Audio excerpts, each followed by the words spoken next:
좀 전에 우리 전도사님께서 봉독한 말씀은 어떤 청년이 예수님께 나와서 내가 어떻게 하여야 영생을 얻으리까 질문을 했습니다.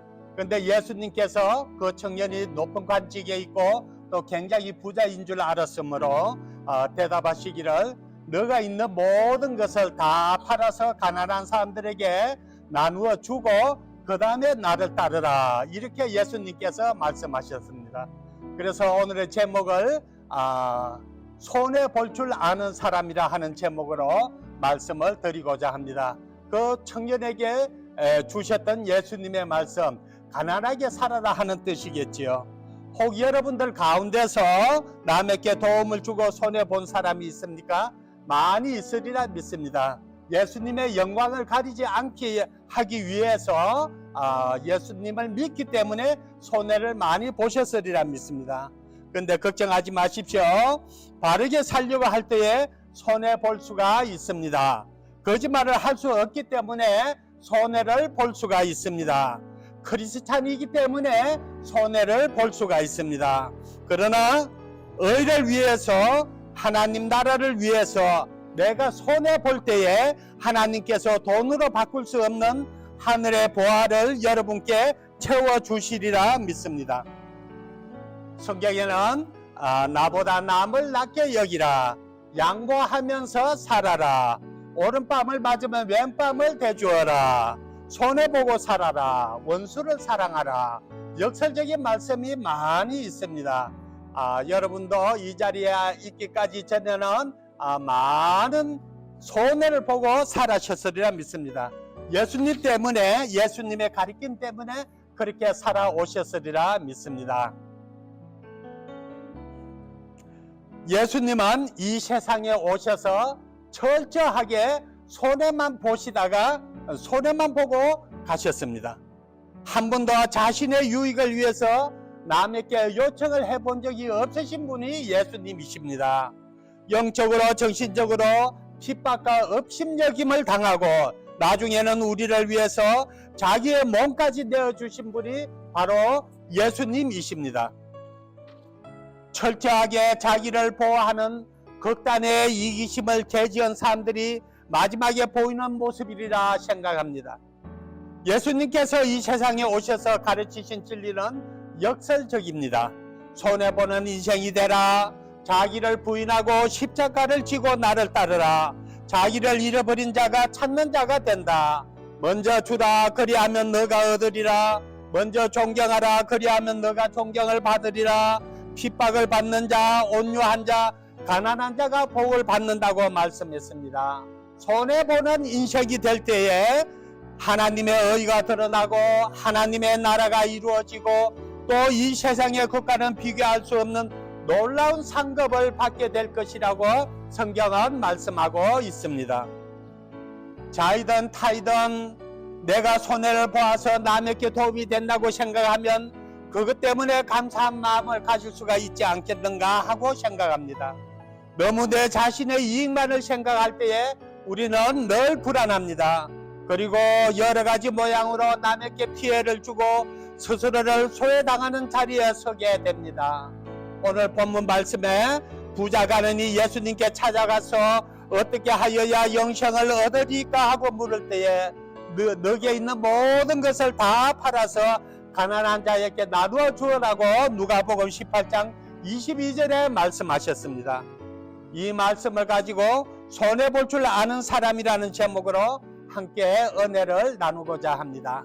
첫 번째로 자기의 것을 나눠줄 줄 아는 사람이 되어야 합니다. 관아는 현대인의 가장 성공적인 표상입니다. 젊고 부자이며 지성인입니다. 한 번도 손해보지 않고 철저하게 성공했습니다. 그런데 예수님께서 와서 성공을 얻고자, 영생을 얻고자 할 때에 이제는 손해보는 인생이 되어야 가장 귀한 영생을 얻을 것이라고 예수님께서 그 청년에게 말씀하셨습니다.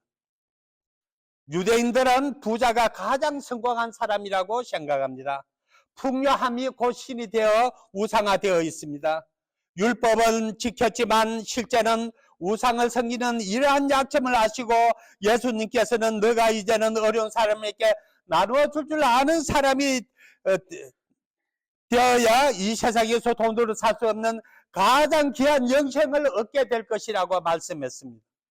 물질 지상주의와 자기중심적인 생활로부터 벗어나서 이웃을 위해 나눠주고 새로운 가치의 세계를 찾을 줄 아는 사람이 되어야 한다고 말씀하셨습니다. 전도서에 보면 너는 너 식물을 물 위에 던지라 여러 날 후에 도로 찾을 것이라 말씀했습니다.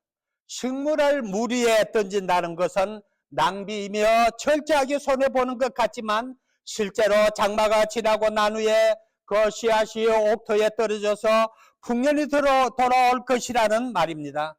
가난한 사람에게 나눠주고 도와줄 때에 나중에 여러 배로 찾을 것이라는 뜻입니다. 극단의 이기를 추구하는 우리들의 삶 속에 주는 교훈이라고 생각합니다. 뜻하지 않게 손해를 본 적이 있습니까? 낙심하지 마십시오. 하나님을 위해서 무엇인가 잃어버렸다고 생각할 때에 하나님께서는 그 빈자리를 채워주시되 넉넉하게 여러 배로 채워주시겠다고 말씀을 하셨습니다. 남을 위해서 손해보는 삶, 이것이 예수님을 닮아가는 삶입니다. 그런 사람에게는 돈으로 살 수 없는 가장 귀한 하늘의 보화를 주겠다고 예수님께서 말씀하셨습니다. 부자가 천국에 들어가는 것이 약대가 바늘구멍으로 들어가는 것보다 더 어렵다고 말씀을 하셨습니다. 내가 땀 흘려서 모은 돈을 남에게 나눠준다고 하는 것은 매우 어려운 일입니다. 남한테 도움을 주고자 할 때 내가 이거 어떻게 해서 번 돈인데 이거 그냥 줄 수 없어, 이런 아까운 마음이 다 누구나 다 드는 것입니다. 그러나 하나님께서 할 수 있다는 말은 내 마음속에 성령이 임했을 때에 남에게 나눠줄 수 있는 믿음과 용기를 가지게 된다고 하는 것입니다. 자이든 타이든 남이 필요할 때 도와주면 하나님께서는 몇 배로 넘치는 하늘의 보화로 우리를 채워주실 것입니다. 이것은 성령의 감동으로 하실 수 있는 것입니다. 내 의지로 되는 것이 아닙니다. 성령의 감동으로 하지 않고는 못 견디는 것이 성도님들의 삶입니다. 그렇기 때문에 손해를 보고 많이 사는 것입니다. 두 번째로 버릴 줄 아는 사람이 되어야 하겠습니다. 아브라함은 아버지의 집을 떠나서 가나안 땅으로 가려고 할 때에 다 버리고 떠났습니다. 이것은 신앙의 세계입니다. 하나님의 약속의 말씀을 믿고 모든 자연과 윤리적이고 도덕적인 관계를 버리고 믿음으로 떠나서 아브라함은 믿음의 조상, 축복의 조상이 되었습니다. 또 아브라함은 백세에 낳은 이삭을 모리아산에서 제물로 바치게 될 때에 여호와 이레의 복을 받았습니다. 케르케고르는 이것이 바로 순종이며 신앙의 가장 중요한 행위라고 얘기했습니다. 어를 위해서, 하나님 나라를 위해서 자기를 포기할 줄 알아야 합니다. 자기의 것만 집착한 나머지 남에게 한 번 더 나눠주지 못하고 실패한 인생을 살아가는 사람들이 많이 있습니다. 본 헤프라는 사람은 어떤 요구에 응해서 무언가 희생하려고 하지 않고 은혜만 받으려고 하는 것이 오늘날 현대인들의 가장 잘못된 신앙이라고 했습니다. 은혜 받는 것도 중요하지만 그건 아무것도 아니고 더 중요한 것은 남을 위해서 희생할 줄 알아야 된다고 말씀했습니다. 오늘날 우리 사회도 자기를 포기할 줄 모르기 때문에 많은 사람들에게 염려를 끼치는 일들이 많지 않습니까? 깨끗하게 포기했더라면 더 좋은 일이 생겼을지 모를 텐데 다른 사람에 대한 생각보다는 언제나 자기 중심으로 살기 때문에 주변 사람들을 불쾌하게 만드는 일이 얼마나 많은지 알 수가 없습니다. 모세가 바로 궁중에서 화려한 삶을 버리고 나올 때에 그는 이스라엘 백성의 해방자가 되었습니다. 성 다니엘이 문둥병자를 위해서 자기의 생명을 버릴 때에 세상의 빛이 되었고, 슈바이처는 흑인들의 질병을 위해서 자기를 버릴 때에 평화의 사도가 되었습니다. 테레사 수녀는 헐받고 가난한 인도 사람들을 위해서 자기를 버린 까닭에 오늘날 그들에게 그리스도의 빛을 전가하는 사람이 됐고 노벨 평화상까지 수상하지 않았습니까? 네. 우리 주변에도 이런 훌륭한 사람들 못지않게 더 훌륭한 사람들 많이 볼 수가 있습니다. 어제 김혜연 목사님께서 서루도끼 센터 원장으로 계시면서 그 효도 단체를 베푸셨는데, 그는 제가 알기로는 보수도 받지 않고 오로지 발렌티어로서 그런 아주 큰 잔치를 베푸셨습니다. 시카고의 자랑이요, 한인의 자랑이요, 미국의 자랑입니다. 그런데 그가 무슨 보수를 바라고 그렇게 했습니까? 그런 봉급도 받지 않습니다. 그런데 그런 큰 일을 했어요. 여러 기관에 호소해서 우리 살아생전에 좋은 일 한번 하고 죽읍시다. 또 박재룡 목사님은 어제 찬양을 인도하면서 좋은 말씀을 하셨어요. 내년 이때에 다시 뵙기 원합니다. 그 안에 죽으시면 안 됩니다. 네, 이런 말씀을 하셨어요. 참 여기 계신 훌륭한 목사님들 너무 많아요. 박재룡 목사님 찬송을 잘 인도해서 노인들 기쁘시게 해주시고, 또 우리 김혜연 목사님 감히 상상도 할 수 없는 그런 큰 효도잔치를 베풀어서 남을 위해서 자신들을 희생하는 그러한 삶을 살고 있지 않습니까? 많은 봉급을 받고 받으면 뭐 마땅히 그렇게 해야지 생각하는데, 봉급도 안 받고 그러한 일을 하시니 얼마나 훌륭합니까? 예수님의 영광을 위해서 그렇게 큰 일을 하십니다. 우리 교회 김일주 장로님과 김영순 권사님이 계시는데, 이분들은 어디 가서 봉사를 참 많이 하십니다. 찬송 이야기 선교팀에 가서 봉사하고, 그 다음에 한 달에 한 번씩 모이는 또 집회에 가서 봉사하시고, 우리 교회에서 계속 봉사하시고, 무슨 봉급을 바라보고 그렇게 하시나요? 다 그냥 주님의 영광을 위해서 자신을 희생하면서 그렇게 사시는 분들입니다. 며칠 전에 순복음 교회에서 시카고에서 총회를 했는데, 저 텍사스와 그 다음에 그 옆에 아리조나주, 뉴멕시코주, 주로 남쪽에 있는 여러 주의 목사님들이 13분이 오셨는데, 한 달 전에 저한테 얘기를 했어요. 거기가 다 시카고에 처음 가시는 분들인데, 목사님께서 시카고 안내를 잘 해주신다는 소문을 들었는데 사실입니까? 그래서 네, 사실입니다. 제가 시간이 되면 도와드립니다. 그러면 제가 여기서 목사님 13분이 가는데, 시카고 가면은 시카고 시내 좀 한번 구경시켜 주시기 바랍니다. 그렇게 얘기가 됐어요. 그래서 오시라고, 네, 그날 특별한 일이 없으면 안내해 드리겠다고 그렇게 했어요. 그래서 이제 오셨어요. 그래서 제가 우리 교회 버스에 13명, 나까지 14명 태우고 시카고 가서 제일 유명한 시카고 탑10 투어 코스가 안 돼서 넘버1으로 치는 게 그 크루즈 관광 배를 타고, 관광 크루즈를 타고 아키텍 투어라 해가지고 그 커널 사이로 가면서 건물 투어 하는 게, 거기 뭐 시카고에서 넘버1으로 치는 것이 아니라 미국에서 넘버1으로 치는 관광 코스입니다. 그걸 태워드렸어요. 네. 그리고 그 다음에 이제 그분들이 시간이 없기 때문에 저녁 집에 또 가야 되기 때문에 그 다음에 시카고에서 시카고에 가면 꼭 시카고 피자를 먹어보라는 소문을 들었는데, 그 시카고 피자 한번 먹어볼 수 있습니까? 그래요. 그래서 제일 유명한 루 마란티라는 그 식당에 가가지고 피자를 했습니다. 그 목사님들이 보니까 저 남쪽에서 오신 목사님들이라서 그런지 북쪽에서는 먹으면 서로 돈을 안 내려고 눈치를 보는데 그분들은 막 서로 돈을 내려고 그 카드를 전부 다 꺼내요 보니까. 그래서 역쪽에 미국의 남쪽에는 참 인심이 좋아요. 인심 좋은 지역에서 왔으니까 서로 내려고 하는구나. 그래도 타는데 1인당 44달러인데 전부 다 서로 내려고 그래요. 그래서 전 돈 안 들고 그냥 안내만 해드렸어요. 네. 또 한 분은 저 텍사스에서 어떤 목사님이 연락 왔어요. 시카고 오던 식당에서 만나자고. 그래서 이제 거기에 갔더니 그 가서 보니까 그 서울대 출신 목사님들이 열심히 모여 있어요. 나만 간 줄 알았는데 뭐 심태식 목사님, 이준 목사님, 윤원건 목사님 보니까 전부 서울대 출신들이라고. 그래서 나를 불러주신 목사님은 제가 이거 잘못하고 왔네요.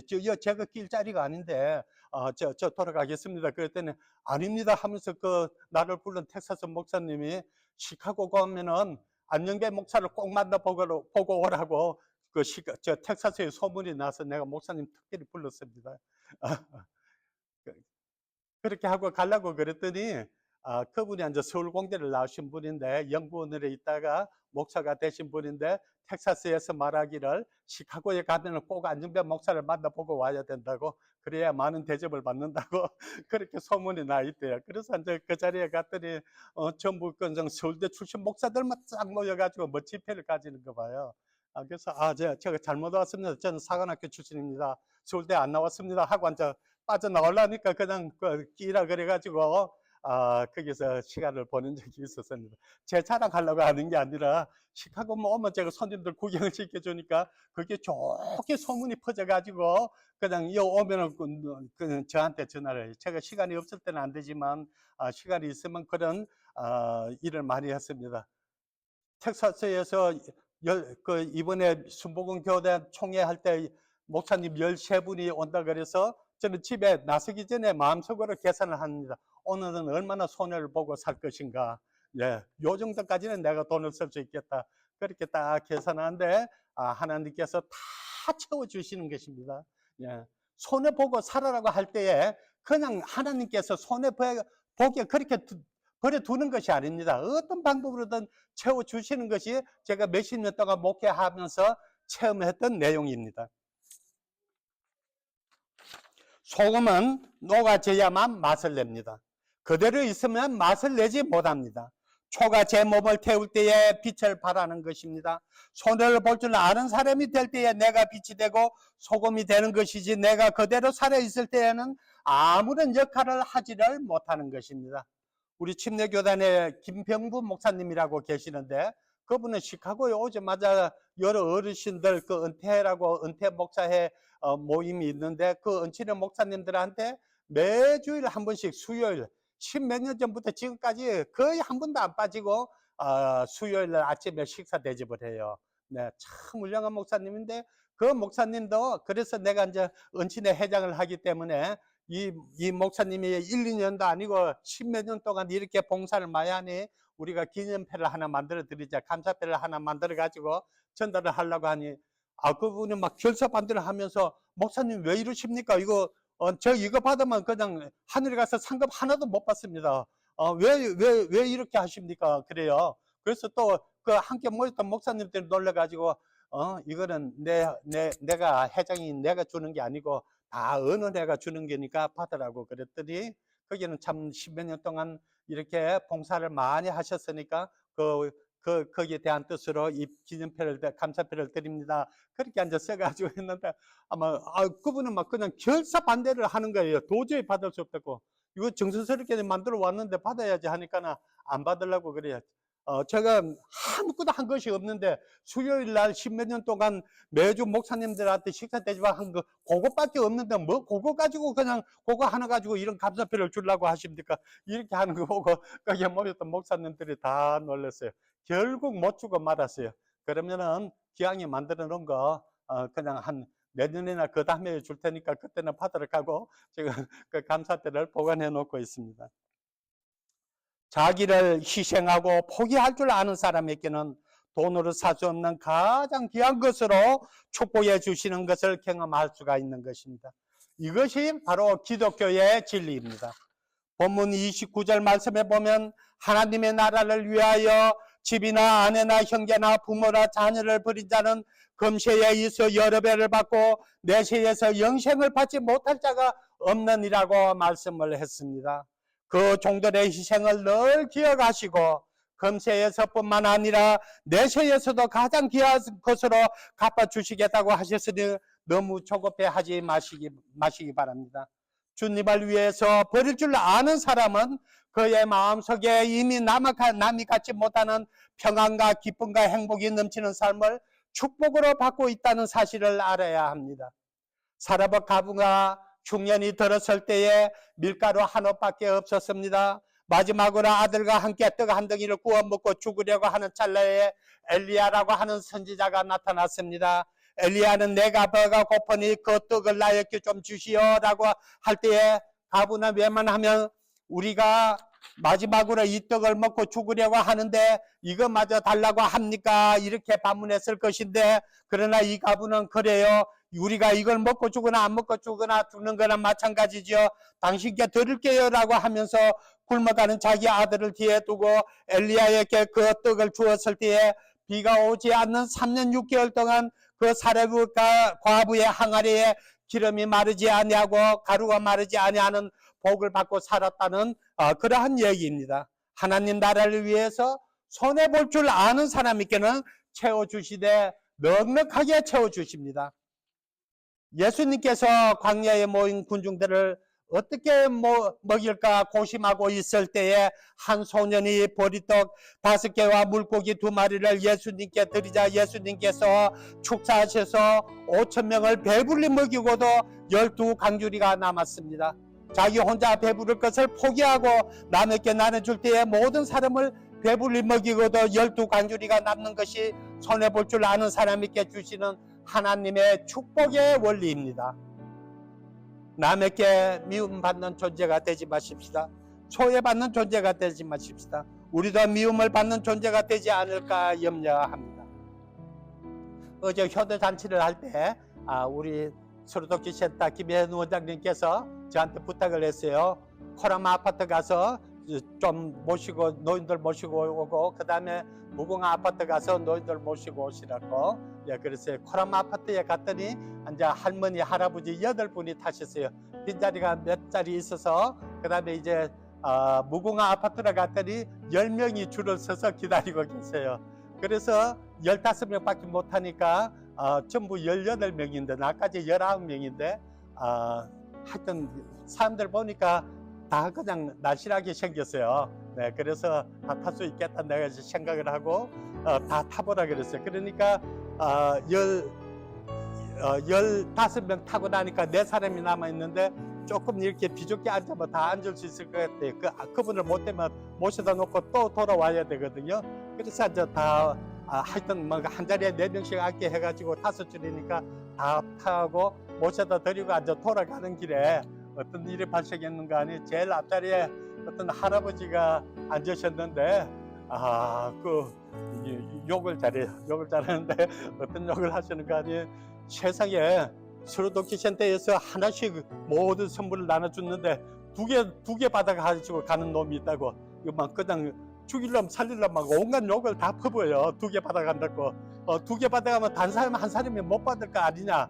그거 서로도끼센터에서 상품을 그냥 구입할 때에 인원수대로 예상인을 딱 맞춰가 했을 텐데 한 사람이 2개 받아가면은 못 받아가는 사람은 어떻게 되냐 하면서 세상에 요렇게 싸가지 없는 사람들이 있다 하면서 그 차 탄 사람 중에서 2개 받은 사람이 있었거든요. 그 사람들 보고 욕하는 것 같아요. 그러니까 아마 그 2개 받은 사람은 가슴에 막 뜨끔했을 것 같아요. 나는 우리 사모님 1개 챙겨줘서 1개 딱 했는데 내가 2개 받았다면 나도 큰일 날 뻔했어요. 네, 그런 일이 있었는데 손해보도 안 되겠지만 이익을 남겨서도 안 된다. 딱 도리를 지키고 살아라고 하는 그런 뜻으로 그 할아버지가 말씀을 하신 겁니다. 데이비드 리빙스턴이라는 사람이 아프리카에 선교사로 있으면서 많은 희생을 했습니다. 그때 사람들은 리빙스턴에게 당신은 어째서 이런 희생을 하십니까? 라고 했습니다. 희생이라고요? 내가 하는 거 이거 희생이 아닙니다. 제가 기뻐서 즐거워서 하는 것입니다. 지금 나는 마음의 평화가 가득 차 있습니다. 누구도 빼앗을 수 없는 기쁨과 행복감에 나는 젖어 있습니다. 이것이 내 보화입니다. 라고 대답을 했습니다. 참된 만족은 이미 우리에게서 난 것이라고 생각하지 말라고 했습니다. 참 만족은 오직 이에서부터 내려오는 것입니다.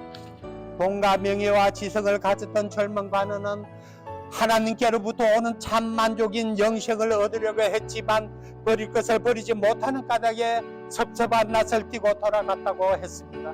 자기를 버리고 남을 위해 손해볼 줄 아는 사람에게 하나님께서는 크게 복을 주십니다. 손해보는 것 같은데 절대로 손해보지 않아요. 하나님께서 채워주십니다. 세상의 것으로는 만족할 수가 없습니다. 십자가를 집시다. 나를 잃어버리고 남에게 나눌 줄 아며 손해볼 줄 아는 그리스도인의 삶이 됨으로써 금세와 내세의 참된 보화를 얻는 여러분들이 되시기를 간절히 축원합니다.